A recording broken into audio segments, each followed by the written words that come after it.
Last time we were talking about Bodhichitta, and we'll continue to do so. As Tsongkhapa says, Bodhichitta is really almost like the national highway of the Mahayana path, and it is the foundation for cultivation of all the good mind and the basis of all the extensive beneficial deeds. And in terms of collecting the two merits, it is really like a elixir that transforms ordinary substances into gold. So with this understanding, we should study Bodhichitta. So last time we finished a little bit reading about the meaning of ultimate Bodhichitta in verse number 7. So today I will continue to read from verse number 8.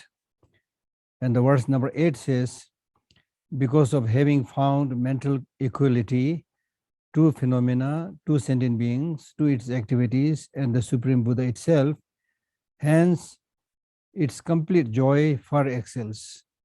So that means when you talk about this ultimate Bodhichitta, if you ask from what spiritual ground the ultimate Bodhichitta is found, then this is answered by saying this is found from the first path of the first spiritual level of the 10 spiritual levels, which is called the very joyous level, Satambo. Now, why this first spiritual ground out of the 10 spiritual ground is called the very joyous level?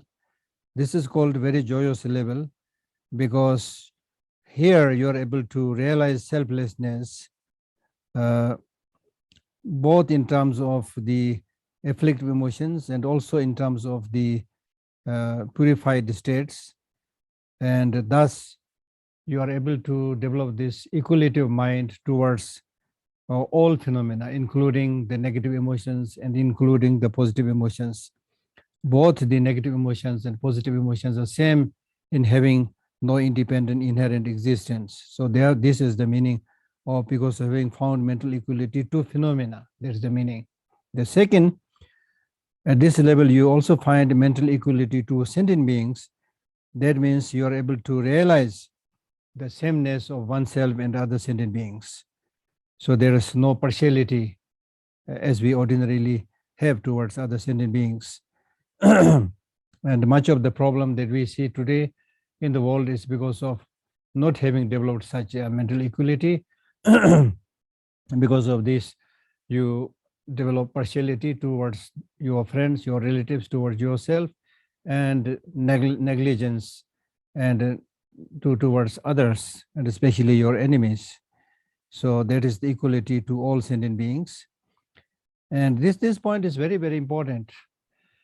As I briefly mentioned that if you really look at the nature of sentient beings, we are all same, exactly same in wanting happiness and not wanting suffering.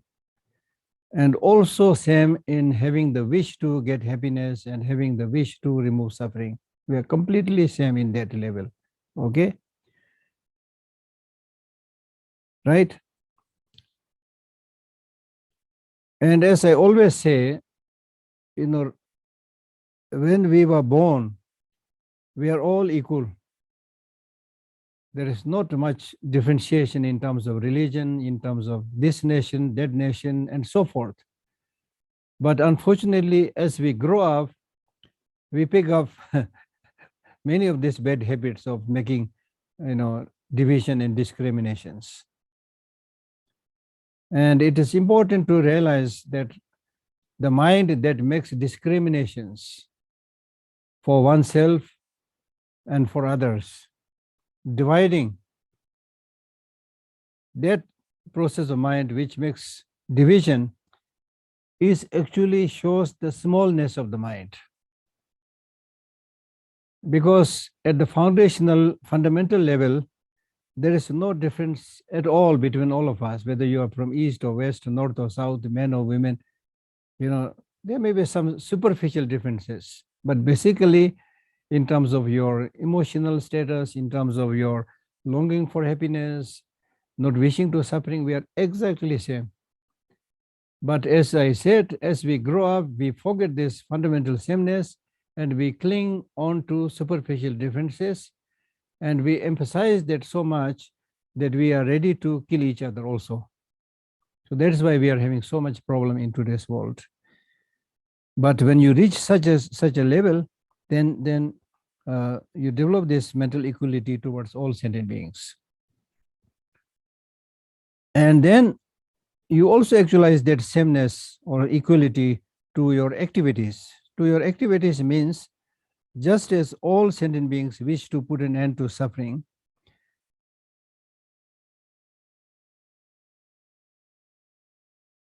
just as you also wish to put an end to your suffering, similarly, all other sentient beings also wish to put an end to their suffering.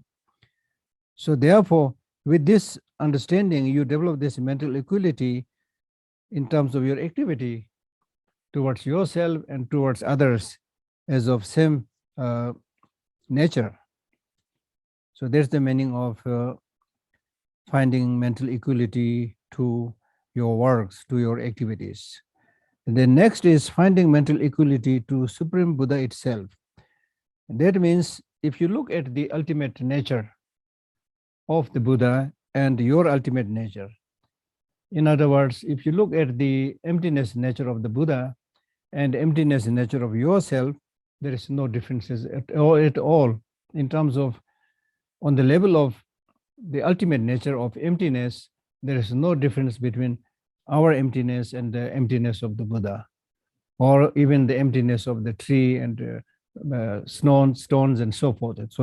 So there also we are completely the same. So that is the meaning of achieving equality towards the Supreme Buddha itself. So therefore, because of having achieved these 4 levels of equality, you are able to develop this immense joy within yourself. I mean, this is a very important observation, you see. When you make this discrimination, division, you will never find joy and long-lasting happiness, because there is always an opponent or enemy to crush, to fight with, things like that. Okay? So it is your mental perception that you create all these divisions.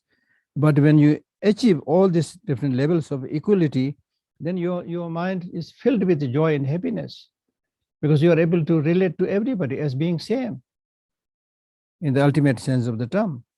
Okay? So therefore, this level is called the level of great joy. So therefore, this level is a level where you have this very special and complete joy, which excels to many other kind of joys that we experience in our life. So therefore, this is called a very joyous spiritual level. Then verse number 9.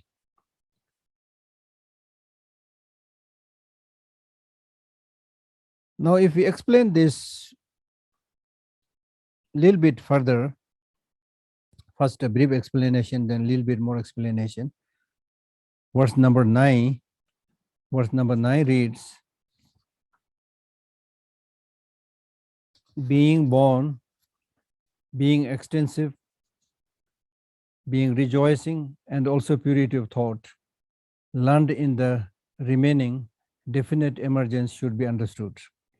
So that means when you develop this ultimate bodhicitta, then you are being born as the spiritual child of the Buddha. You are born as being the spiritual child of the Buddha. So that means being born.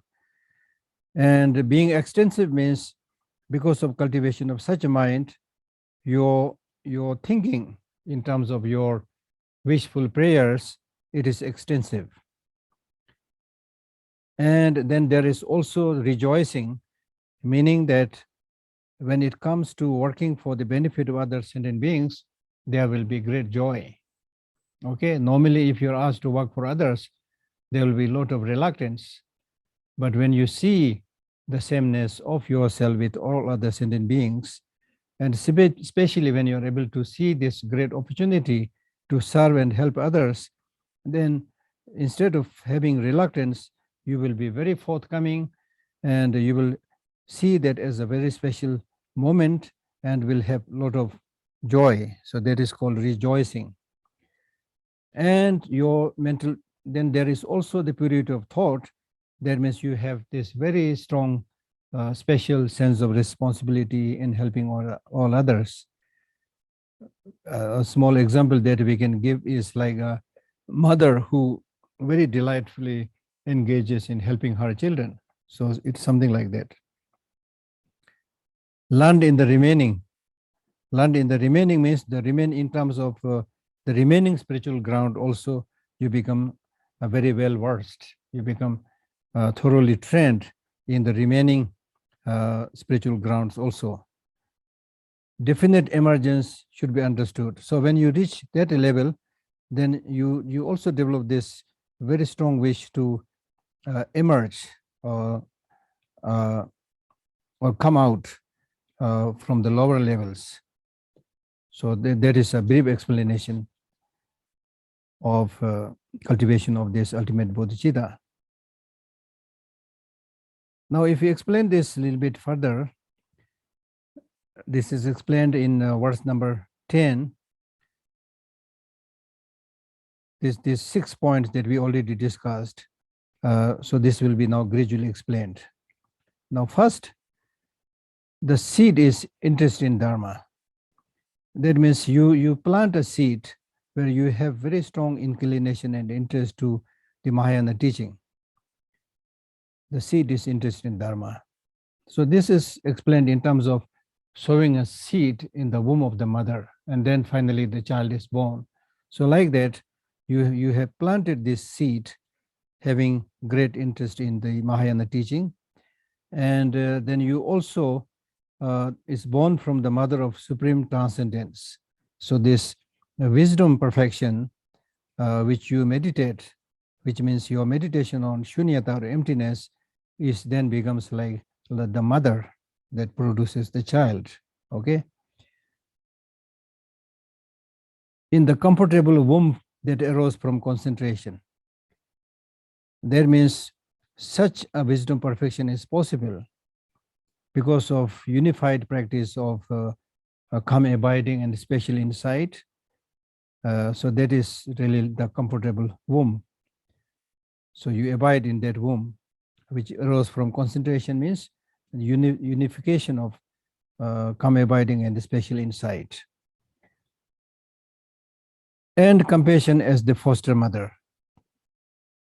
And then this birth that already has, this wisdom perfection that already has been produced through the unification of calm abiding and special insight, is then further nurtured by the development or generation of great compassion. So it is with the presence of these 4 causes that one is born as the spiritual son or spiritual child of the Buddha. So there's the meaning of the first point out of the 6 points that we briefly discussed earlier. Then second point is extensiveness. Okay, being born, that is explained. Now second is extensive, being extensive. Extensive means that one at that level has a very vast, extended attitude, which is a result of fulfilling 10 great prayers, 10 great aspirations. Okay.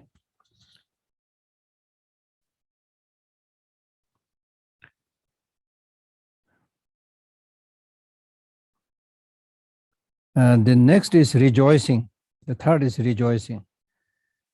Rejoicing here means even if you are to work for the benefit of other sentient beings for a long time and rather intensely, you will not be defeated, you will not be discouraged. So that is the indication that you really have developed this rejoicing when it comes to working for other sentient beings. Okay. So you will see that as a golden opportunity.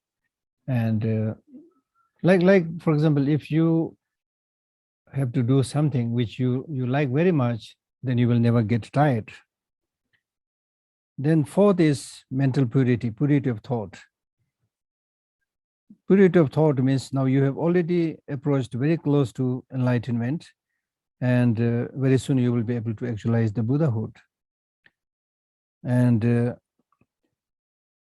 you have now known the method and means to actualize that Buddhahood.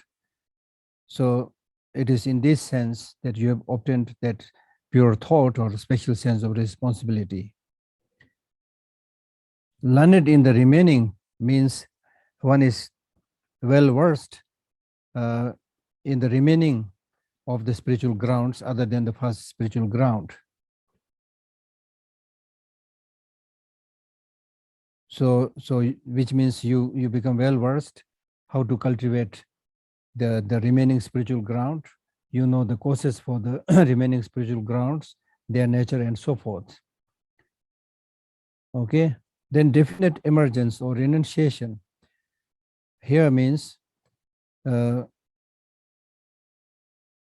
are able to know correctly the causes and the natures and the fruits, the terminologies that is being used. And when you mentally reflect on all these things, although you will have this very clear understanding in the conventional sense, but you will not see them as an object to develop grasping. So there will be no perception of seeing these objects as having inherent existence. And you will realize that as only something that is understood on the conceptual level. Now, when you develop the conviction that there is no object having inherent independent existence, then through that understanding, you will also be able to know that the subjective mind which perceives this, which cognizes this object, also is a mere object of conception and does not have inherent independent existence. So it is in this way that you emerge out from this level and move to the higher spiritual grounds. Then from verse 11, we'll talk about the 22 different types of bodhicitta.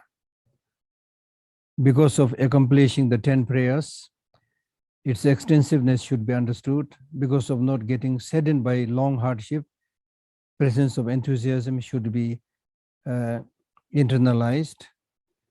So that means out of the 22 bodhicittas, in the case of the first bodhicitta, this first bodhicitta is compared to a ground, to the earth. Just as the earth is the basis for the production of all kinds of plants and trees and so forth. Similarly, when you achieve the middling level of the first path of accumulation, and then that acts as a basis and foundation for development of all qualities until you achieve Buddhahood.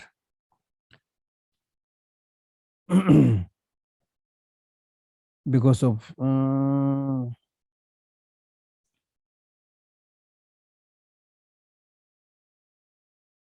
sorry.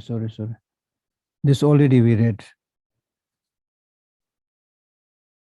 No, this verse 11 already we read. Verse 12 also we already read.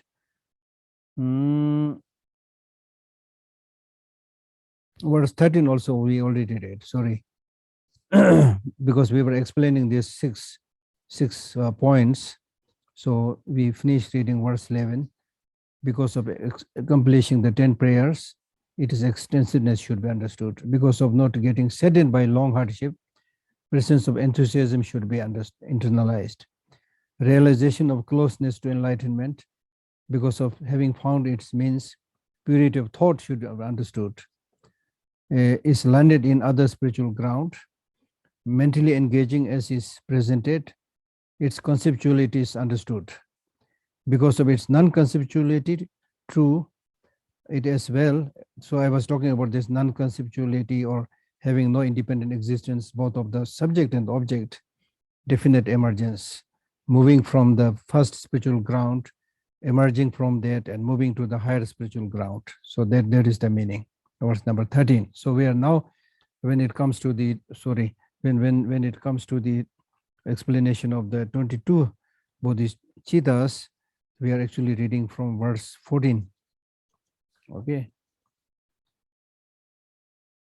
Verse 14, as I briefly mentioned, it is like the ground that produces. It is like the ground. The first Bodhicitta is like the ground that produces. Okay. That produces all other plants and trees and so forth. And as I mentioned, because when you achieve the middling of the first path of the 5 paths, then that acts as a basis for development of all qualities until to the state of Buddhahood. Okay. It is like ground that produces. That is the first. Then next one, the one for others is good like the gold. The one for this is the second Bodhicitta out of 22. That means now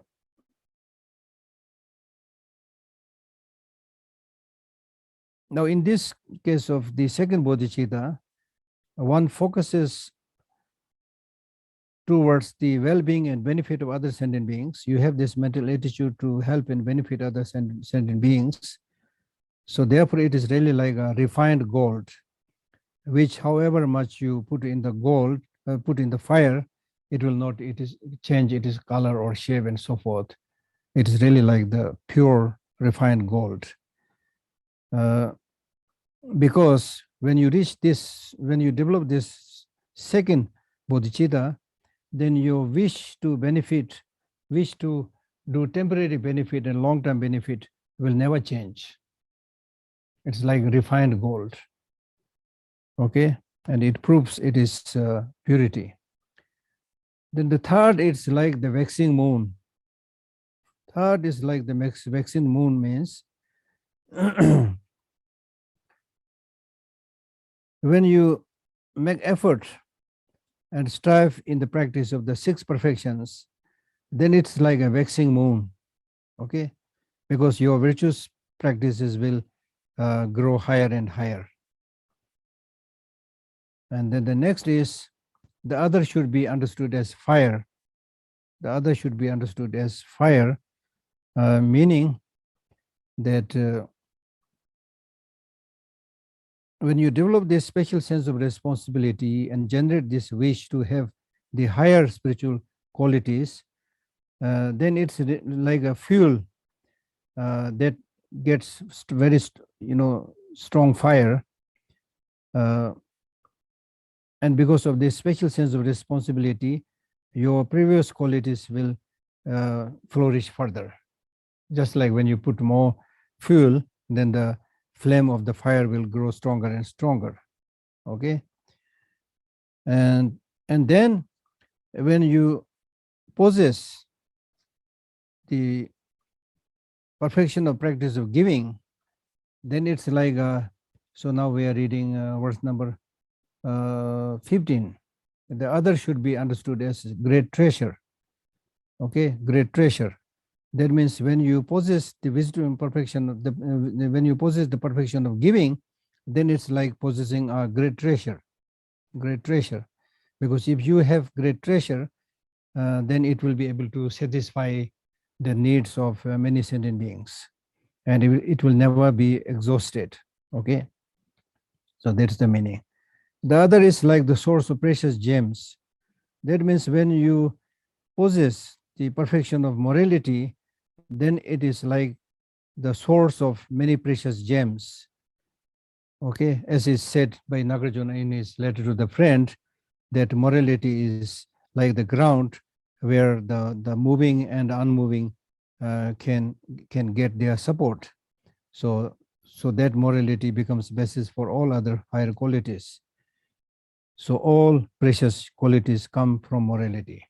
So that is again very, very important. Out of the 3 training, also the first training which is extremely important, is morality, because morality becomes the foundation for developing concentration, for developing wisdom, and so forth. So that basically means when you observe pure morality, and which means you restrain the negative deeds and also accumulate positive deeds and also engage in benefiting others, then your mind is free from any kind of repentance and regret. Your mind will be completely cool and free. And when your mind is cool and free and calm, then you can develop all other qualities, including concentration, analytical meditation, and so forth. So that is the meaning. Okay, so here we should be able to clearly see that, as His Holiness always says, if it is possible to help others, help them. If not, at least do not harm. Okay. So in Buddhism, when we say morality, it is really not observing a discipline imposed upon you by others. Okay. So morality basically means restraining the negative deeds, cultivating the positive deeds, and then going out and helping others as much as possible. Okay. So it is a proper way of life. Simply said, it's a proper way of life. So when you have that proper way of life, it will be very easy for you to develop any other qualities. If that mental purity or morality is lacking, it will be rather difficult to develop any other qualities, because concentration will not be there, mindfulness will not be there, awareness will not be there, concentration will not be there, capacity to analyze things will not be there, because your mind is disturbed, your mind is not settled, and you can't develop any of these higher qualities. Okay, so there is the meaning. Now, when you possess the perfection of patience, then you will not easily be moved or disturbed and fluctuated by others' actions. So therefore, this is like an ocean. There are others to be known as similar to ocean. So that means the possession or perfection of patience, which is really like an ocean. And that is what we need in today's world also. Because if you don't have some kind of stability, integrity from your own side, through proper thinking and understanding the reality, then you can be easily tossed around by the circumstances, by the surrounding situations, by the societal environment, right? So therefore, it is really important to observe this patience, because an impatient person can't achieve anything. Okay. As Shantideva says in his Bodhichitta, forget about spiritual practitioners. Even ordinary people, like a farmer or a fisherman or fisherwoman, just to be able to gather crops, just to be able to catch fish, they have to have a lot of patience. If you watch a farmer or a fisherman working, outside in the field or near an ocean, near water, they stay there whole day, and many times in scorching heat. If you say, oh, it's too hot, I can't do farming, I can't catch fish, then you won't be able to do anything, right? So patience is very, very important. So patience to voluntarily accept suffering, patience that makes you undergo some hardship in developing spiritual qualities, and patience towards harms done by others. Okay. Because if you have that kind of patience, which is really like an ocean, then your mind will not be agitated. That's the most important thing. Because life is full of ups and downs. Situations can change anytime. Tragedies can come to us anytime. Okay, in many different forms, not necessarily war and killing and conflict, but even otherwise. It may be a pandemic, it may be a death of your family, relatives, and so forth.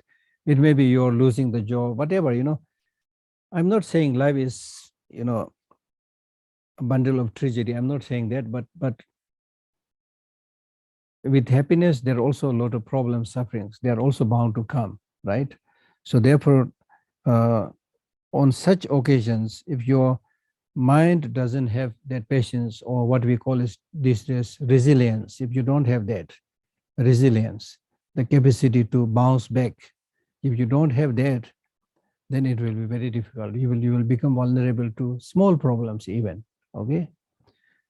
Okay. As Shantideva says in his Bodhichitta Avatar, where he says, you look at two different people, the coward and the brave. Okay. When the brave and the coward, these two people, when go to the battlefield, in the case of the brave person, even when he sees his own blood, he gets emboldened, becomes braver, and go into the conflict zone or war without hesitation. Now, if you are a coward, even when you see the blood of other people, you will faint and fall. That is what Shantideva says, you see. So the difference is only your mental attitude, right? For some people, challenge is wonderful. It's an opportunity. For others, they just want to remain in their comfort zone. Okay, so there's the difference. Difference is primarily your mental attitude, how you see things. So the point that is being made is that when you encounter these harms and sufferings and problems, you should not get, daunted, remain undaunted. Okay, so there's the meaning. There are others to be known as similar to ocean, one like Vajra and one like Mount Meru. So one like Vajra means that when you achieve the perfection of effort, then nothing can destroy your commitment. It is really like diamond, Vajra or diamond, meaning that when you achieve that perfection of effort, then nothing can shake you, means primarily your laziness can not disturb you then. Okay. Normally, when we have not reached that perfection of effort, then we go for small things. We opt laziness. Laziness is not just not doing things, but laziness is of many types. One is indolence, not doing anything. Another is having obsessive attachment to meaningless things. And you may be thinking that you are doing something, but from a more larger perspective, that is also a kind of laziness. Then laziness can also come in the form of your belittling yourself, you're discouraging yourself, thinking that how can I do this? I'm not educated, I'm not clever, I'm not intelligent, I don't have a good teacher or whatever. You come with all these excuses and then belittle yourself and don't make any effort. That is also one kind of laziness. So there are many types of lazinesses. But when you reach that perfection of effort, then you cannot be disturbed by any of this laziness, because your, effort means not just working hard, but it means having great mental delight in doing things that you want. Okay, when your mind is instilled with that delight, nobody can stop you. Just like somebody who is very fond of playing football, or somebody who is very fond of playing music. Okay, even if you say, okay, now it's time for lunch, now time for dinner, they'll say, let me play a little bit, let me sing a little bit. You see, right there. So you can see mental delight and joy in whatever you do is very important, especially when it comes to helping others, when it comes to cultivating inner positive qualities. There should be joy with the realization that this is what I should be doing as a human being. Okay, there are 100,000 things you can do in your life, but if you think carefully, many of these are really like pastime and not much meaning. Okay, I'm not saying you should not have fun. I'm not saying you should not enjoy, but there is a proper way of enjoying things. Not enjoying at the cost of others' misery, not living a life at the cost of others' suffering. Okay, and doing the right thing. Then your mind will be full of joy, full of happiness. And this is the way to move from one spiritual ground to another spiritual ground, from one spiritual path to another spiritual path. Okay.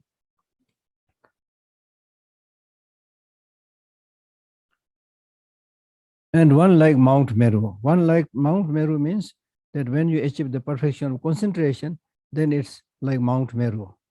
In other words, a very strong mountain.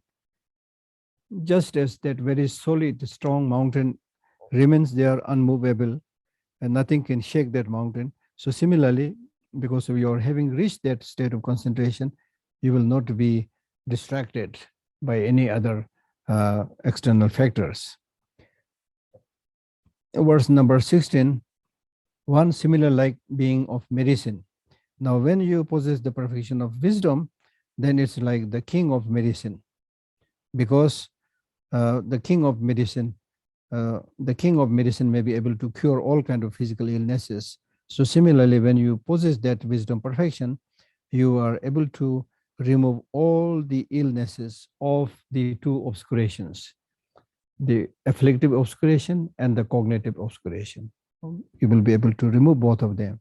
So therefore, this is like king of medicine. The other like a trusted friend. Now, when you possess the four immeasurable qualities, immeasurable loving kindness, immeasurable compassion, immeasurable joy, immeasurable equanimity, when you possess these four immeasurable qualities, then it is really like a friend which can be trusted. Then you become a very trustworthy friend. Similar, like a very, very highly trustworthy friend, because you will never give up your followers. You will never give up your followers temporarily, or in the long run, you will not give them up. You will look after them. Okay, because you have that great joy, great, loving kindness. You have that great compassion. You have that great joy. When you have that great joy, you don't develop jealousy and other things of other people's achievement and so forth. And then the immeasurable equanimity. Okay, so this is how then you become a trustworthy friend of all sentient beings. And then when you possess the four individual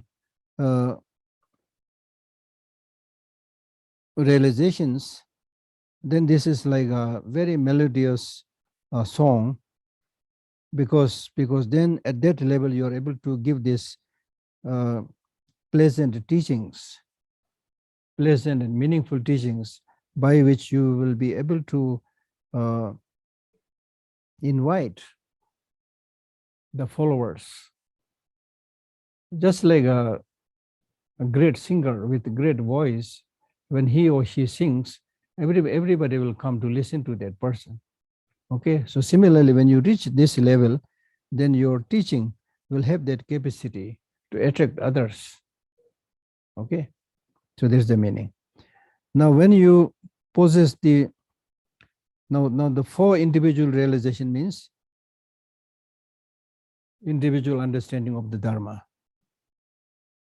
individual understanding of the meaning that's taught in the Dharma, individual understanding of the words that is being used there, then individual understanding of confidence and so forth.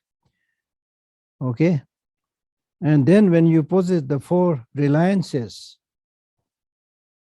then you are like a king. The other like a trusted friend, one like wish fulfilling gem, wish fulfilling gem.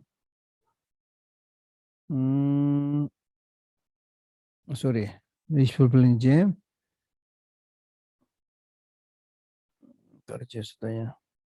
I'm jumping a little bit now. So we were talking about this, possession of the four immeasurable qualities. Then after that, I missed one line. The next is what the other like a trusted friend. We read this one. The next is one like wish fulfilling gem. That means when you possess the four clairvoyances, when you possess the five clairvoyances, five precognitions, then it's like a precious gem. Because just as from the precious gem you get things that you want, you wish, so similarly, with the use of your five clairvoyances, you are able to guide sentient beings in accordance with their wish. Okay, that's one reason that Bodhisattvas also attempt to develop these clairvoyances. And the other should be understood as the sun. So that means when you possess the four ways of gathering disciples, followers, then it's like the sun. Just as when the sun rises, then it helps to ripen the crops. So similarly, when you possess these four ways of collecting disciples, then you have this capacity to mature the mind of the virtuous mind of sentient beings. The four ways of collecting disciples are: first, giving things, helping others by materially giving things, and then speaking pleasantly, which basically means giving Dharma teaching, and then third, asking others to live as is taught by the Dharma. And fourth is oneself living in accordance with what one has taught. Because if you simply ask others to do, and if you yourself don't practice, then they will not listen to you. Okay, this is what the teacher has been saying, but this is how he's living. Okay, so these are four ways of gathering disciples. So four ways of gathering disciple doesn't mean making others become a Buddhist. That is not the meaning. The meaning is that if you really want to help others to, lead to the path to nirvana and liberation, then the first thing is you should not just talk, but you should actually materially help first. Then you become friend, then that person will be ready to listen to you. Then on the second level, you should give the interesting Dharma teaching. Then you should guide them, give advice, telling them to live like this. Then fourthly, you should yourself practice what you are preaching. So if you do that, naturally, followers will flock around you. They will come around you. Okay, so there's the meaning. There's the meaning.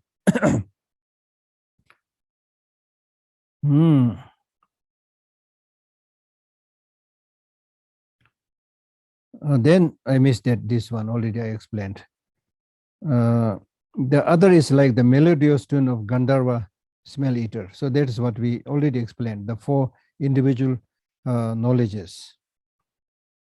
Okay, that I already explained. And the other should be understood like a king. So that means the four reliances.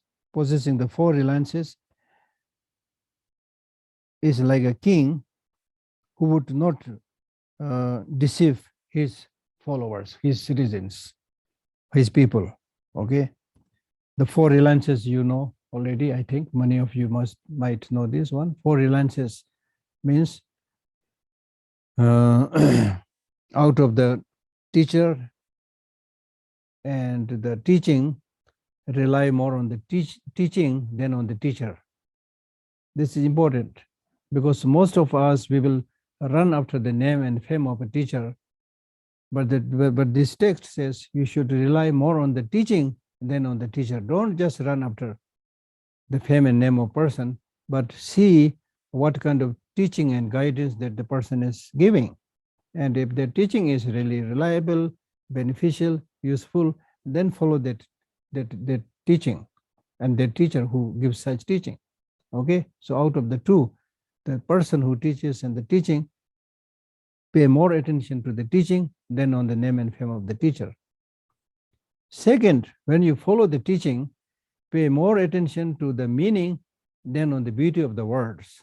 The teacher may be using many interesting words, but if it is devoid of meaning, just like the text where somebody is said to have composed a text, how to analyze the teeth of a crow. Okay. Number one, there's no teeth to the crow. In ancient times, it is said that somebody composed quite a big book, how to analyze the teeth of a crow. So therefore, when you talk about the scriptures, many scriptures, there are, I think, as far as I remember, there are 9 different types of scriptures. One is meaningless text. There are many texts in the world today which are meaningless, honestly said. Then there are other texts which gives the wrong meaning. Then there is a third text, teaching which gives the correct meaning. So the Buddha's teaching is said to be the one which gives the correct meaning. Then there are some teaching which is primarily for listening, just for listening, not for practice. And there are other texts which are written just for the sake of debating, for dry intellectual debating. But the Buddha's teaching is for practice. Okay? And then there are other texts which are written with the motivation to deceive others. Now, in case of many of the books that is written in terms of doing business, many of them are written to deceive and cheat people to get their money, right? So out of cunningness and deceitfulness, they write such a text also. Okay? And then there are other texts which is devoid of compassion and love. And then there is a third level of teaching, text which is written or taught to help remove the sufferings of sentient beings. So that is the teaching of the Buddha. So out of these 9 forms of teachings and scriptures, the Buddha's teachings are meaningful teaching, teachings for removing the suffering, and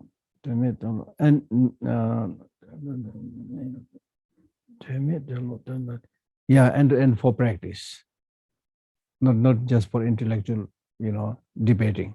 Okay.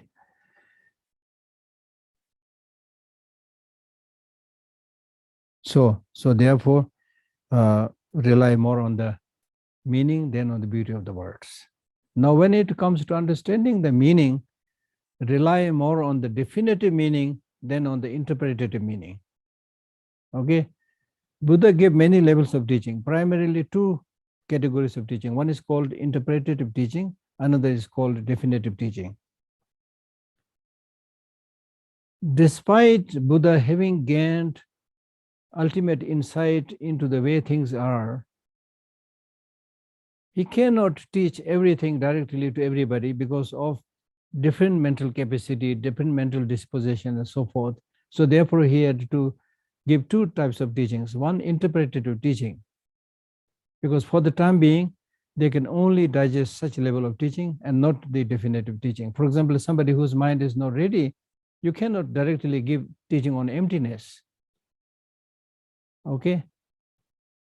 So it's a clever way to gradually guide, just like, depending upon the age level, we have kindergarten, then first class, second class, third class, fourth class, and so forth. So depending upon mental disposition, mental interest, Buddha gave 2 main levels of teaching, interpretative teaching and definitive teaching. Okay? So when it comes to understanding the meaning, rely on the definitive teaching than on the interpretative teaching, because the interpretative teaching is not definitive teaching. It has to be interpreted. It has to be explained. For example, this story of Ajat Shatru, which I think explained earlier, who had killed his father, king, because somebody told him, unless you kill your father will not die and you will never become a king. So you should kill him. So with this advice from his very bad friend, he killed his father. And having killed his father, he sunk into remorse. And remorse means basically he sunk into depression. And to come out of this depression, somebody suggested that the person who can help you is the Buddha. So he goes to the Buddha, seeks his advice. Then the Buddha said, nothing to worry. Father and mother are to be killed. Okay, because he had faith to the Buddha, and when hearing that father and mother are to be killed, he thought, I have done the right thing. So he came out of depression and came back to his senses. And when he came out of the depression and he's in his sense, then the Buddha said, look, when I said father and mother are to be killed, I'm not talking about your physical father and physical mother, but I'm talking about the ignorance and action, contaminated action, which are really father and mother, which produces all other negative emotions and sufferings and problems. So it is through this skillful way he was able to, guide that Ajatashatru on the right path. Okay, so therefore, out of when it comes to understanding the meaning, rely more on the definitive meaning than on the interpretative meaning. Now, when it comes to properly understanding the meaning, rely more on the primordial mind, or simply said something like wisdom mind, than on the grosser level of the mind. If you try to use or understand emptiness by using a grosser level of mind, you will not be able to understand it precisely. So therefore, the ultimate meaning should be understood by a primordial pristine mind, a wisdom mind. Okay, so these are called the four reliances. So through this process of practice, all your learning and teachings will not be wasted, will not be lost. Okay, and when you possess both the merit and the wisdom, then it's really like a treasure house which is filled with many types of wealth. Okay, because then you have all kinds of wealth of merit and wealth of wisdom.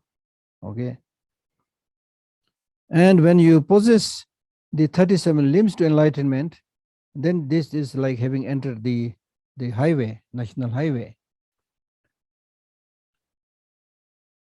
Similarly, the other, like a treasure house, should be understood like a highway. Okay, this is possessing the 37 limbs to enlightenment is like the highway. Okay, that's the highway to achieve enlightenment. Now, in this 37 limbs to enlightenment, you have the first set is called the four mindfulness. Okay, mindfulness of the body, mindfulness of the feeling, mindfulness of the mind, mindfulness of the phenomena. Okay, and then four pure abandonments, and then four miraculous feet,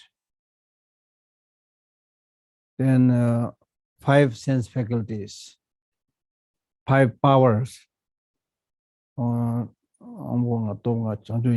7 limbs to enlightenment, and then 8 noble paths. So these are the 37 limbs to enlightenment. Okay.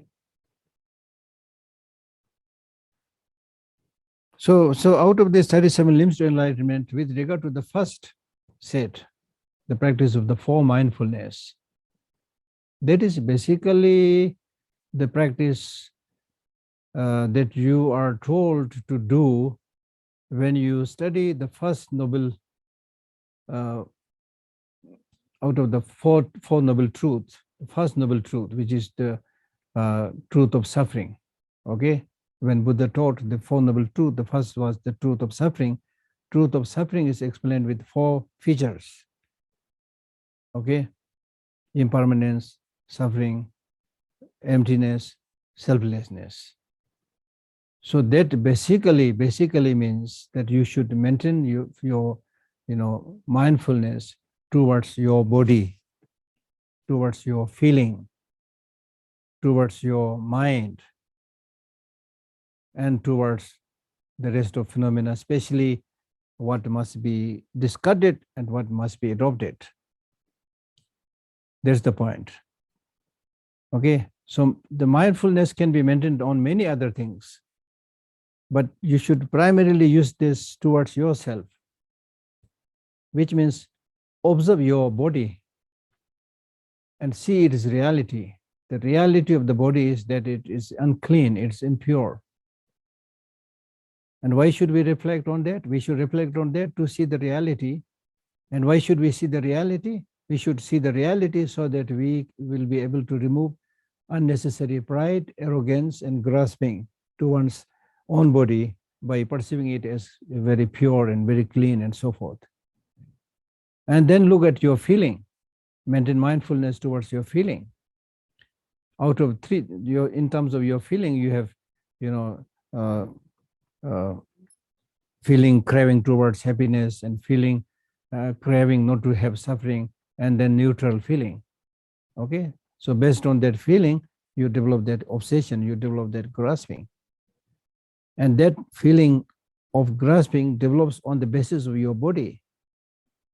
Okay, so that must be understood. Then, thirdly, look at your mind. Your mind is impermanent. So your feeling is impermanent. Your mind is normally when we talk about oneself, you tend to equate your mind as the self, right? So when you reflect properly to the nature of that mind, then you will be able to get a sense of yourself, which is very much linked to the mind, but there is no permanent self. There is no permanent. You will be able to, mind is momentarily changing. So thereby you will be able to understand there is no permanent self, but saying that there is no permanent self does not mean that when you die, the self will come to an end. Because even when you die, the mind will continue.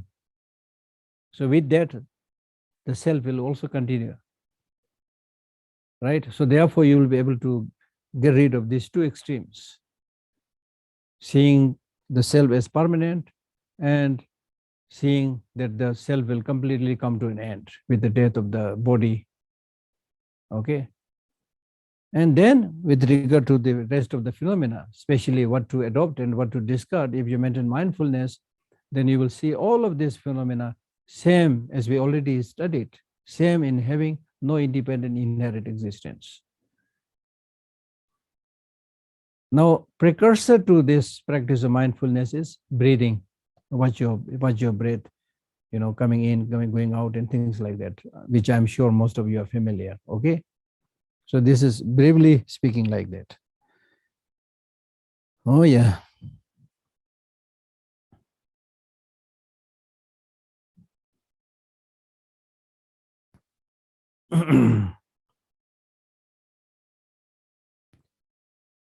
So the possessing these 37 limbs to enlightenment is really like the highway. This is highway because to these 37 limbs to enlightenment, all the three yanas, they travel on this path. Okay. And in addition to these 37 limbs to enlightenment, when you cultivate bodhicitta, then the superior beings of the Mahayana practice, they will also travel on this path. Now, possessing karma abiding and special insight, which means possessing shamat and vipassana, is really like having found a good mount, an obedient good mount. Mount means something like horse, which is good, docile, and obedient. Because once you achieve such a state of karma abiding and special insight, you will achieve that state which is called non-abiding nirvana, which is none other than the state of the Buddhahood. The state of the Buddhahood is called non-abiding nirvana because you will then not fall into the extreme of nirvana just for oneself, which is called solitary nirvana. And you will also not fall into the extreme of falling into the cycle existence. Okay, if you remain in cycle existence in samsara, that is one extreme. Now, even if you come out of samsara and achieve liberation, but just for yourself, that is not complete enlightenment. That is not Buddhahood. That is also one extreme. This is called extreme because you may have achieved liberation for yourself, but what about the rest of the brother or sister sentient beings?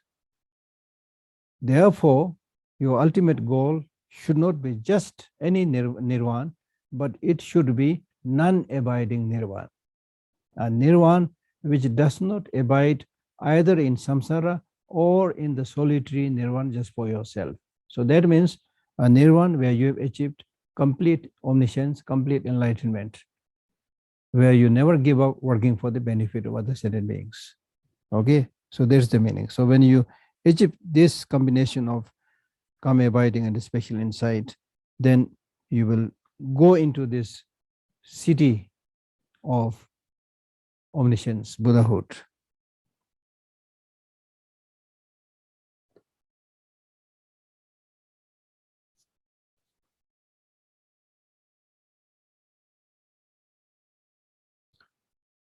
Okay.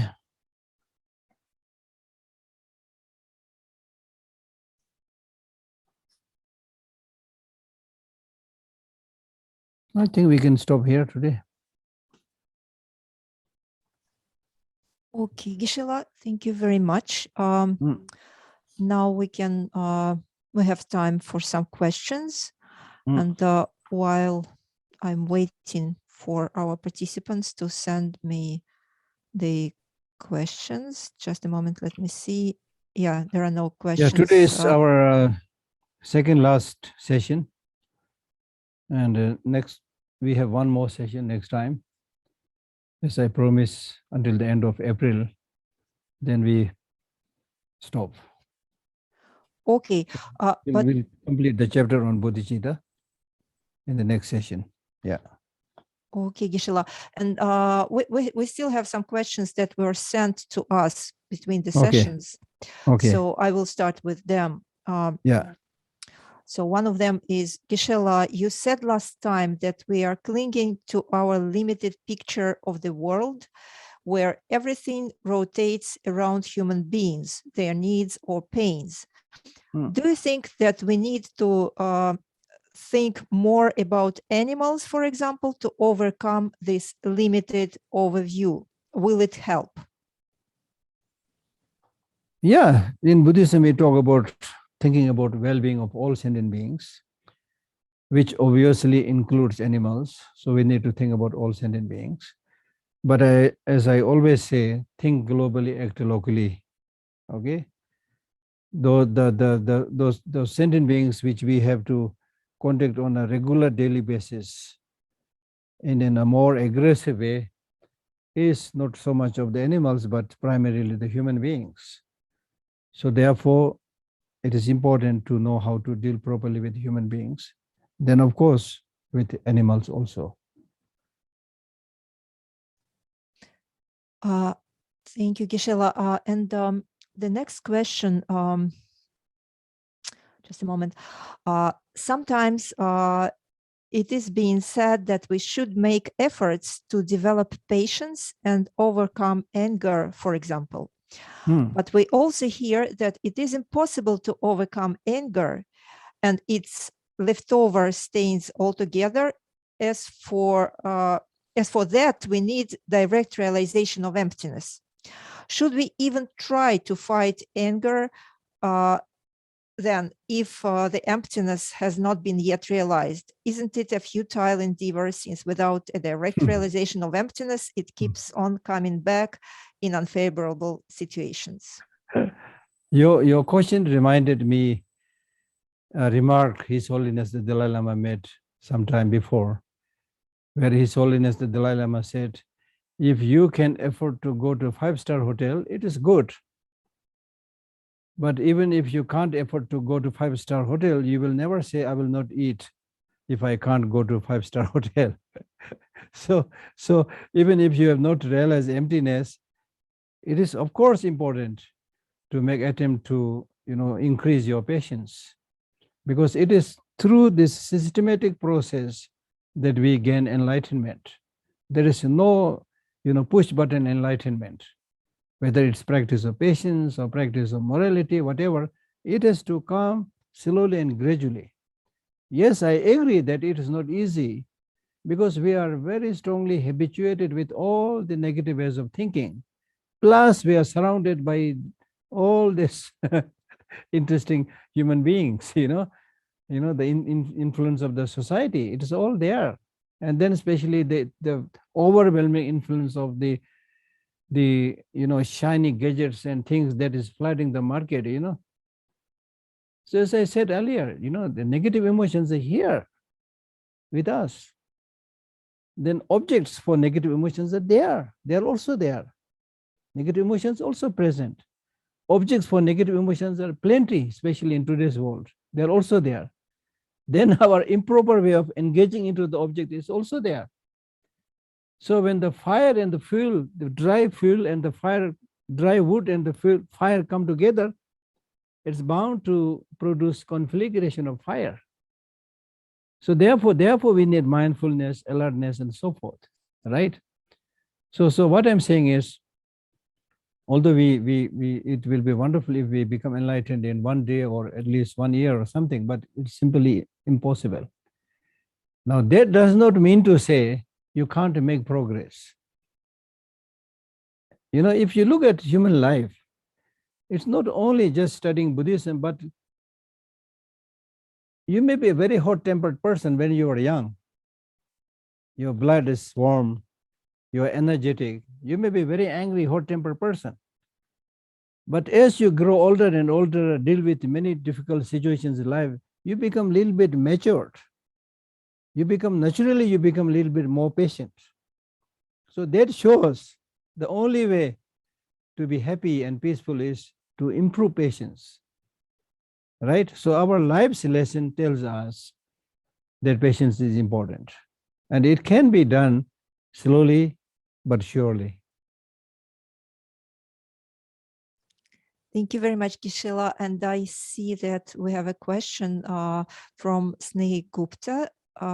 Please unmute yourself. Thank you. Namaste, Geshe-la.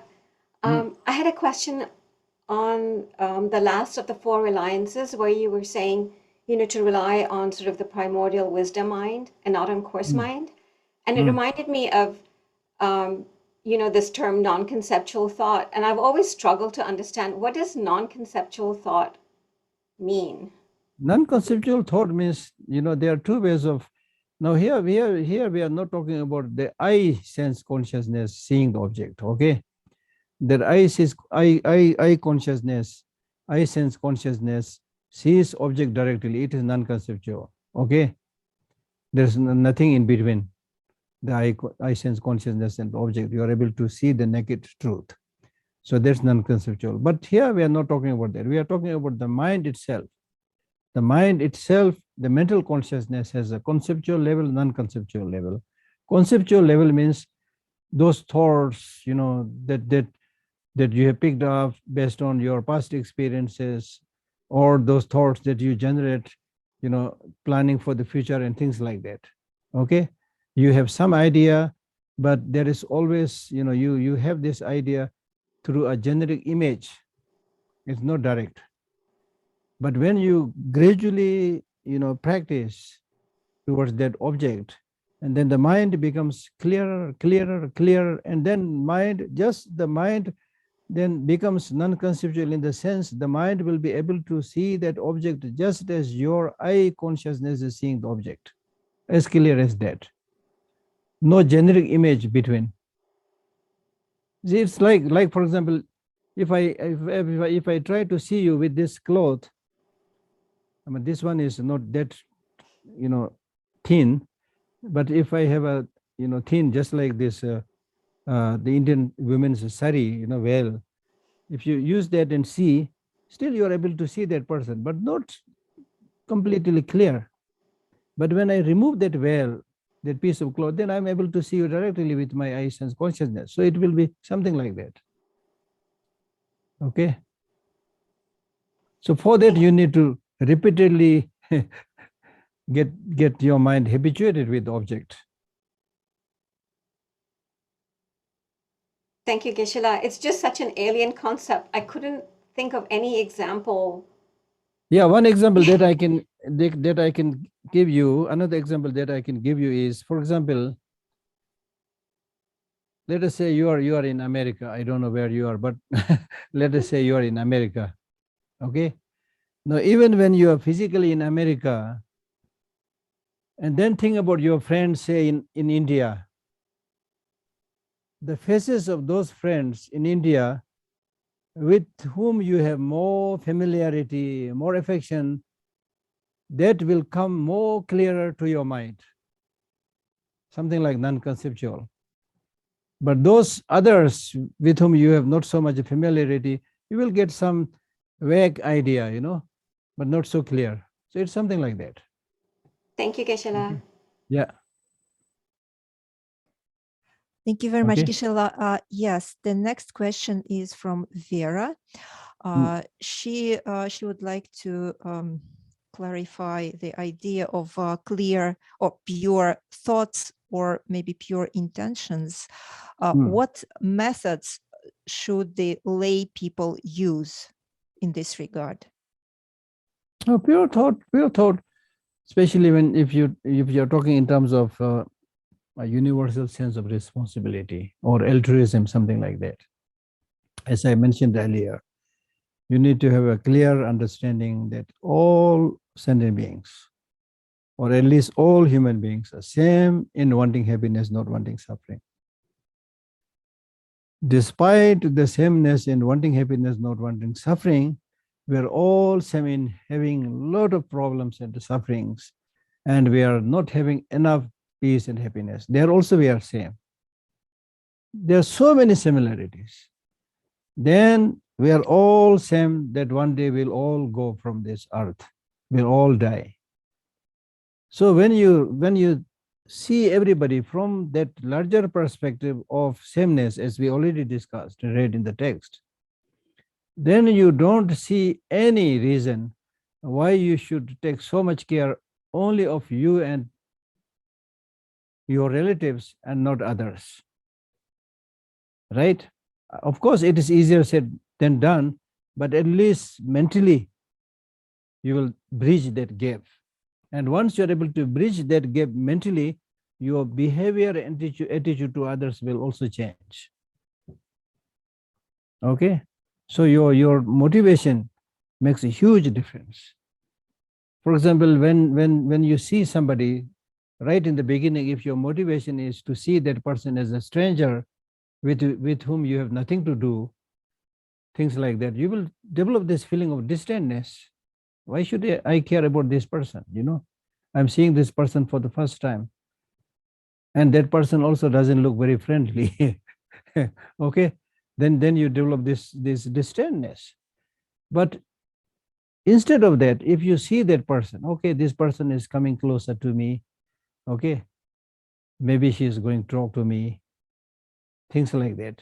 Anyway, we are all human beings. There's no need any introduction to say that she is a human being, I'm a human being. So that is the most important thing. Then from which country that person came from, whether men or women belong to this nation, that nation, these are secondary, as I already mentioned. The most important thing is we are all same human being with similar kind of emotions. Due to cultural differences, there may be some differences, but basically the big thing is we all want happiness, do not want suffering. Okay, that makes huge difference. Like in my own case, I'm not a great practitioner or anything like that, but I also studied all these things. And even stones, if you put it in the water for a long time, it will get some dampness at least outside. So I'm like that, having exposed to the teaching for so many years, it may have some impact to my life. So in the institute, the library where I stay, many people come, and number of people come to see me. For example, today also I had a group of 8 people coming to see me, and I found myself talking to them as we met them many times before. And they also really enjoyed, they were not hesitant to share anything. They were all laughing and smiling, So you can have that, and through this way you can make your life happy, right? So that's important. It's important. The difference is only superficial. Difference is very superficial. If you talk to that person a little bit, you will find that person has also many good qualities. That person also has many difficulties and problems. And some of the problems you can also help, by talking to that person or doing some other things. You can also help that person. You never know, you see. So with this kind of approach, we can all help each other in this way or that way. Helping means not just giving money, okay? Just by being nice, just by being kind and encouraging that person will change the life of that person, right? So therefore, the pure thought basically means the wish to help others. Why should you have this wish to help others? If you think like this, then you should ask the question, why should I have this wish to help myself? Why do I wish others help me? You have this wish that others help you, not because you are special, not because you are a doctor or, Geshe or things like that, a celebrity, things like that. You wish others to help you because you want happiness, do not want suffering. Similarly, others also, whoever they are, they may be in the lower strata or lower rung of the society or in a very high, rung of the ladder of the society, but we are basically same, same. We are all in the samsara. We are all running, for happiness and not getting enough of it. Whoever we are, we all have our personal tragedies, problems, things like that, right? So therefore, as I always say, we are really like traveling together in a small boat in a turbulent sea, If we are all traveling together in a turbulent sea, the only sensible thing is we should at least smile and help each other, you see. Okay. And how turbulent the world is today, I don't have to explain, you see. I don't have to just talk about the samsara explained in Buddhism. But what is happening right now, world is turbulent, you see. So at such a turbulent time, difficult time, the best way to help others is to smile, to be nice, to give hope, encouragement, you see. And if you live your life meaningfully, even if your day is last day today, there's nothing to regret, right? So enjoy with that kind of attitude. So to make a long story short, the motivation, good thought, means the wish to help others minimize their suffering problems. Thank you very much, Geshe-la. And speaking of the turbulent world today, the next question is from Roman. And he's wondering, how can we deliver from anger those who have all the rights to be angry with us? That's not the solution. That's the thing I've been saying. The Buddha is always instructing, do those things which is the solution of the problem, which helps address the problem. Okay? You may have a right to get angry to those who are doing wrong things, but if that anger only creates problem in you and doesn't solve any problem, then what is the use? No use at all. So therefore, Nagarjuna, in one of his teaching, he beautifully says, if you want to control the enemy, you should improve your qualities. It is useless to have harmful intentions, because if you develop harmful intentions like anger, it will harm you, not the enemy.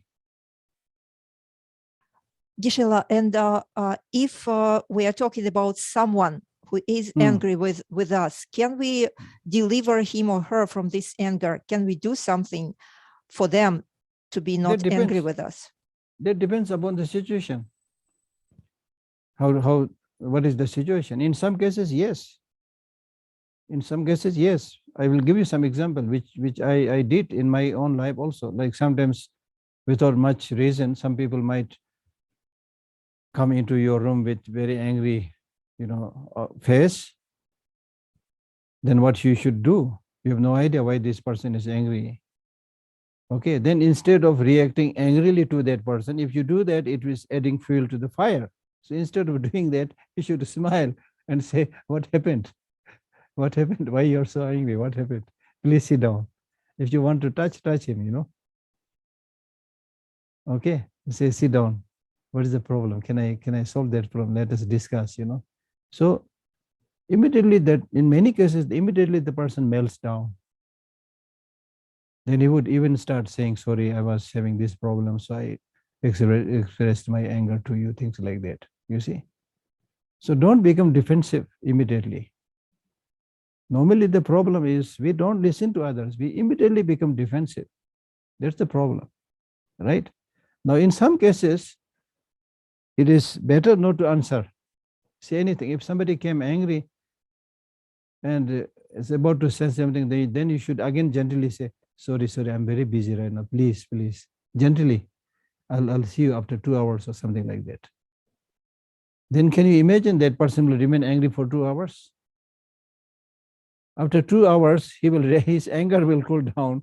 He will realize his mistake and he will never come to see you. Or even if he comes to see you, he will come with a different, expression, right? So that's the thing, right? If you put more fuel into the fire, that it's but natural that the fire will become stronger. So instead of putting more wood in the fire, put water. And now whether you are able to do that or not is dependent upon how much you have respect and love to that person.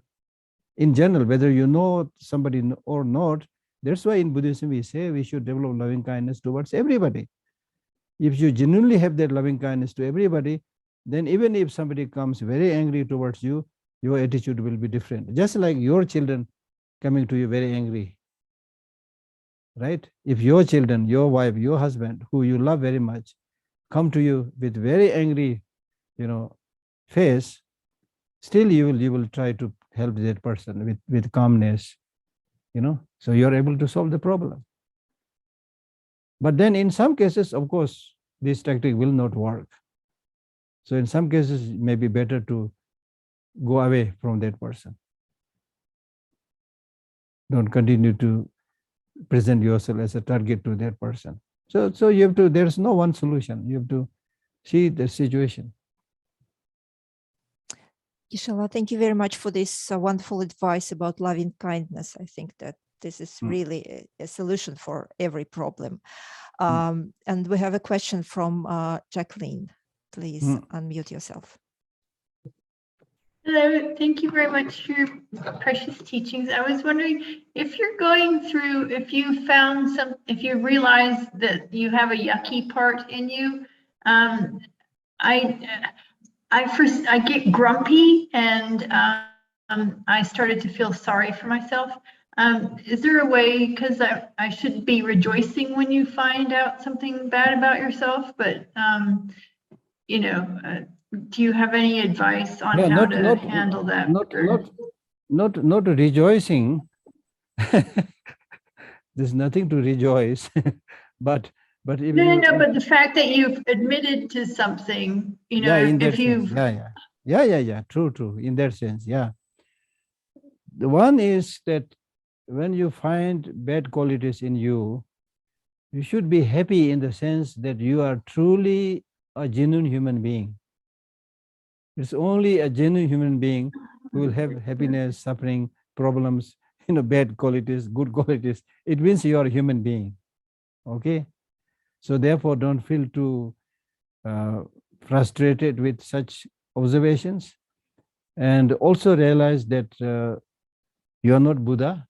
You are not completely enlightened. So this unhealthy traits will be there. But as you rightly mentioned, it is good that at least you know what is bad as bad. So that is the first step to enlightenment.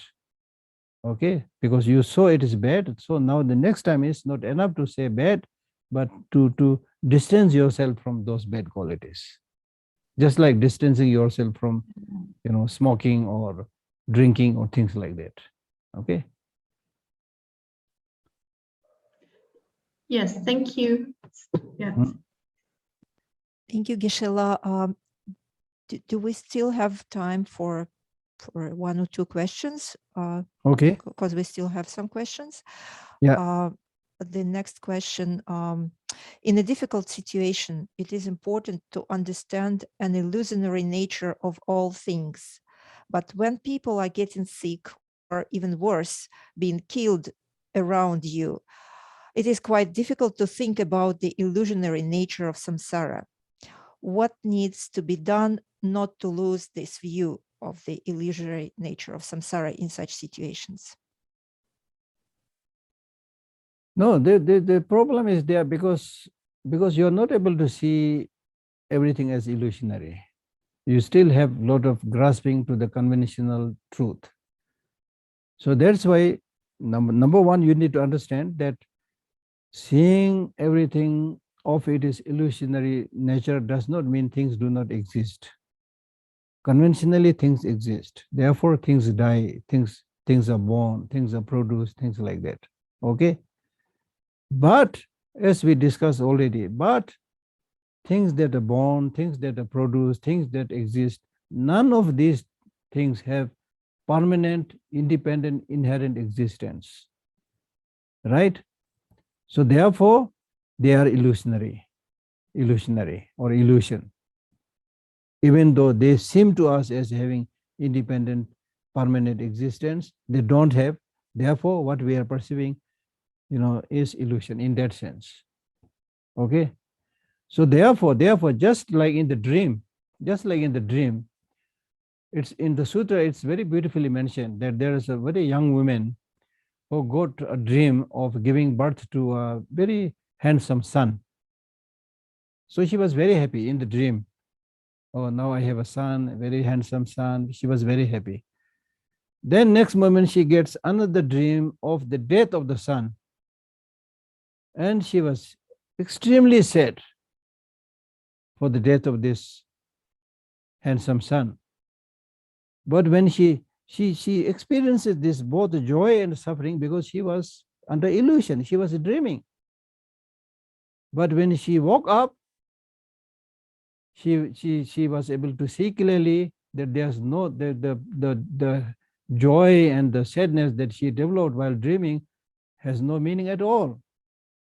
She was experiencing that because she was sleeping, she was dreaming. Now she woke up and none of this is true. So similarly, when we wake up to the ultimate truth, ultimate reality, that things don't have independent inherent existence, then there is not much left to develop too much joy or too much sadness. Okay, it doesn't mean you will not feel sad. You may feel sad, you may develop some kind of joy, but not to the extreme. Okay, you will be able to see that at the end of the day, things will go in this way or that way. Okay,